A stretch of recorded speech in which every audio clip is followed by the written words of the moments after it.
thought it was just a bunch of malarkey.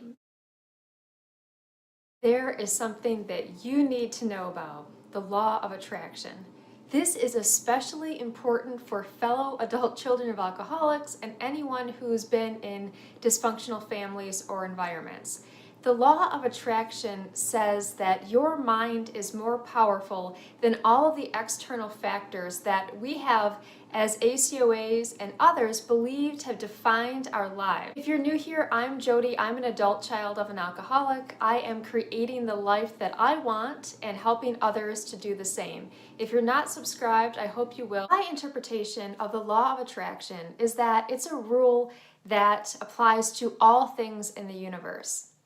And it states that when you give thoughts to something, you are giving energy to it, precious energy to it, and that creates a magnet.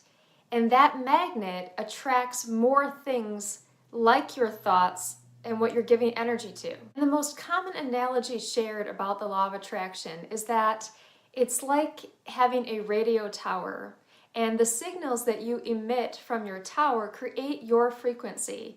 Whatever your most dominant thoughts are become your frequency, and that is what you're emitting out to the universe. And as you emit more thoughts about that particular thing into your frequency, that magnet is created and you attract more of that. Now, most people probably say they know about the great things that come from thinking positively and from praying, and that they use those tools to make things happen that they want to happen.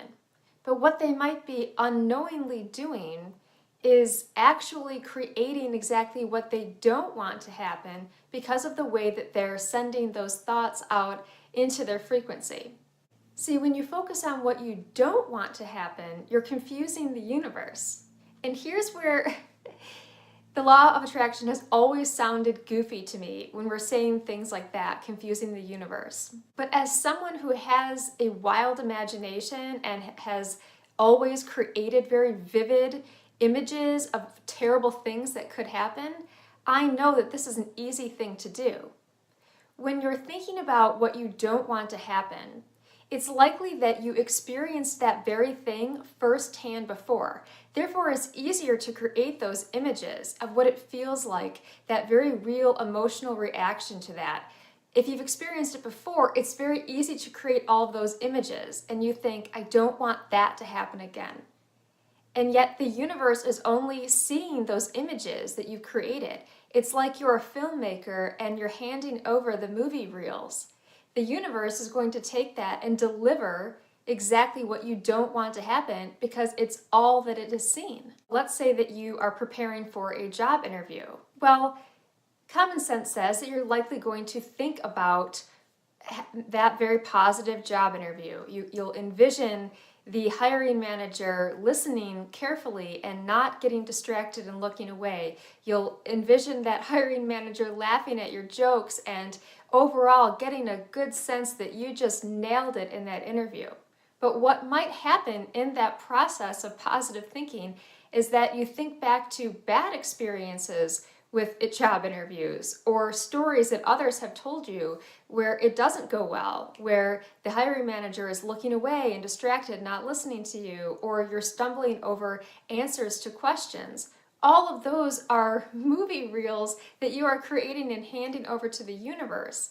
So when you start to feel yourself creating those images of negativity, you are confusing the universe, and you need to remind yourself to focus on exactly how you want it to go. So it's important to note that this is my interpretation of the law of attraction today.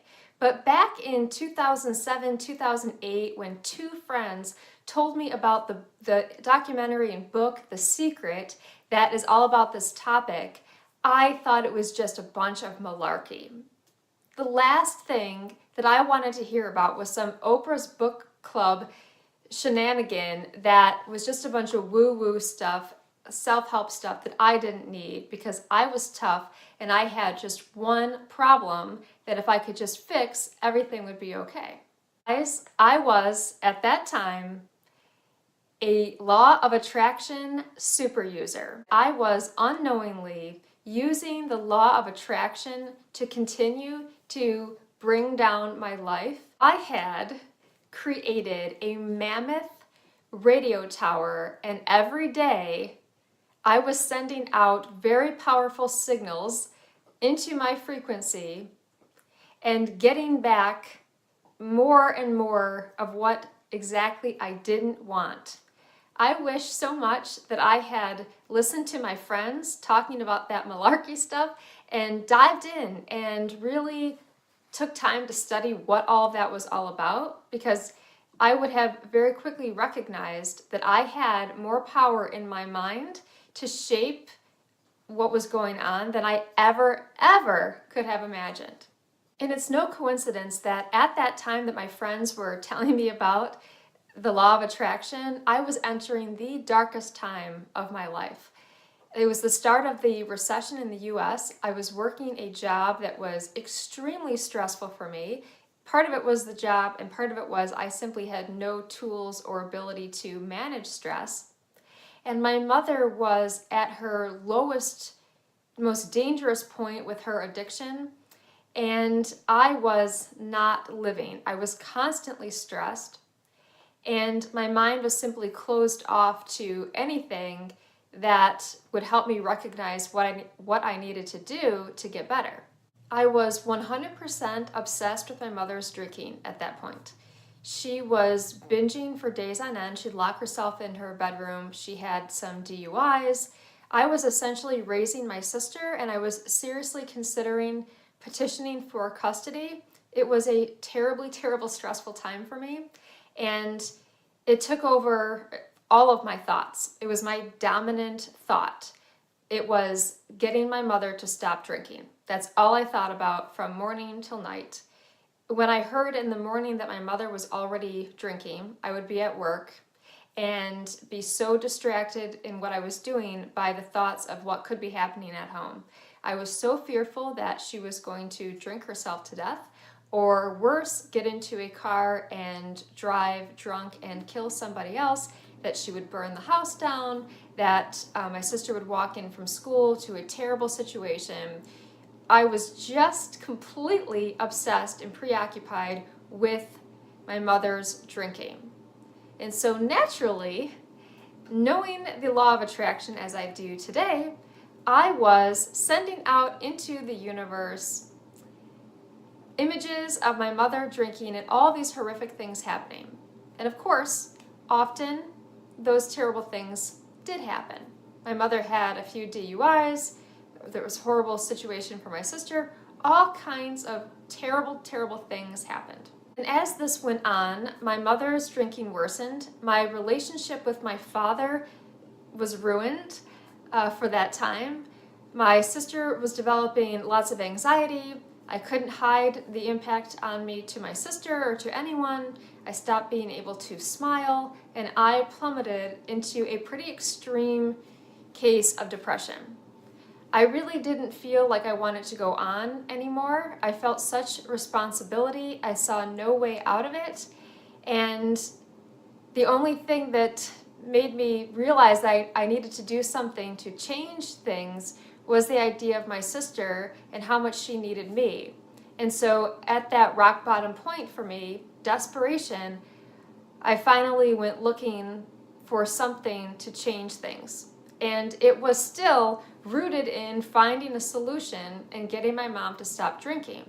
I thought that if my mother stopped drinking, the problem would be eliminated and we would all be happy. I would be free to move on with my life and focus on me. Everything would get better. That was the solution to everything. And then I created a new frequency, and I was using the law of attraction, but I had no idea I was using it. Once I started going to Al-Anon support meetings and reading books and really focusing on myself, I recognized that I needed help for myself. I was ill, and that I would not be able to cure my mother. And this was a huge realization for me. That's when I started thinking about what would make me feel like I hoped grown up would feel when I was a young girl. I'd always loved writing, so I enrolled in a creative writing class at the local community college, and from that class that I loved, I met a woman I became friends with, and she invited me to join the writers group in a nearby town. I joined that. I made friends with all kinds of inspiring, encouraging people. From there, I met other writers and made friends with other people, and I developed this whole world, my world, that I hadn't had before. And as I spent more time and gave more energy, that became my dominant thought, me, and my writing and my friends and everything that I had developed for myself. And my mother's drinking, which was still quite in the situation that it was, became a far less dominant thought. And everything started to improve. My relationship with my father improved because I wasn't there in the middle of everything with the resentment and anger that I had. My mother had to stand up a little bit more. I wasn't cleaning up the messes for her. I wasn't as much of the sole grown-up as I had been before. My sister improved. My family's dynamics and situations started to improve because I had attracted positive things into my life as I focused on myself. As I got more educated about addiction and the adult child of an alcoholic syndrome and recognized how normal I was, and I learned from other ACOA and other people in their stories, this path was illuminated for what I needed to do next on this journey. My novel for tweens that addresses parental alcoholism was published. All of these very positive things happened because I created a new magnet, a new frequency.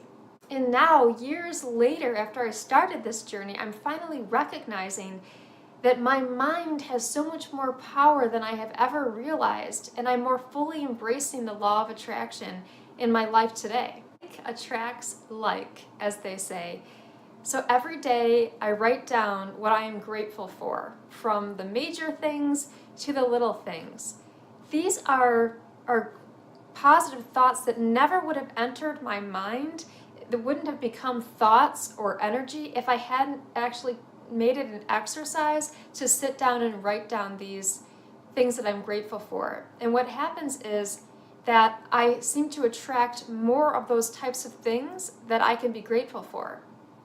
And in my job, things have gotten a little bit stressful lately, and it's challenging my ability to manage stress. And so I've been consciously focused on what I'm grateful about in my work environment and in my work.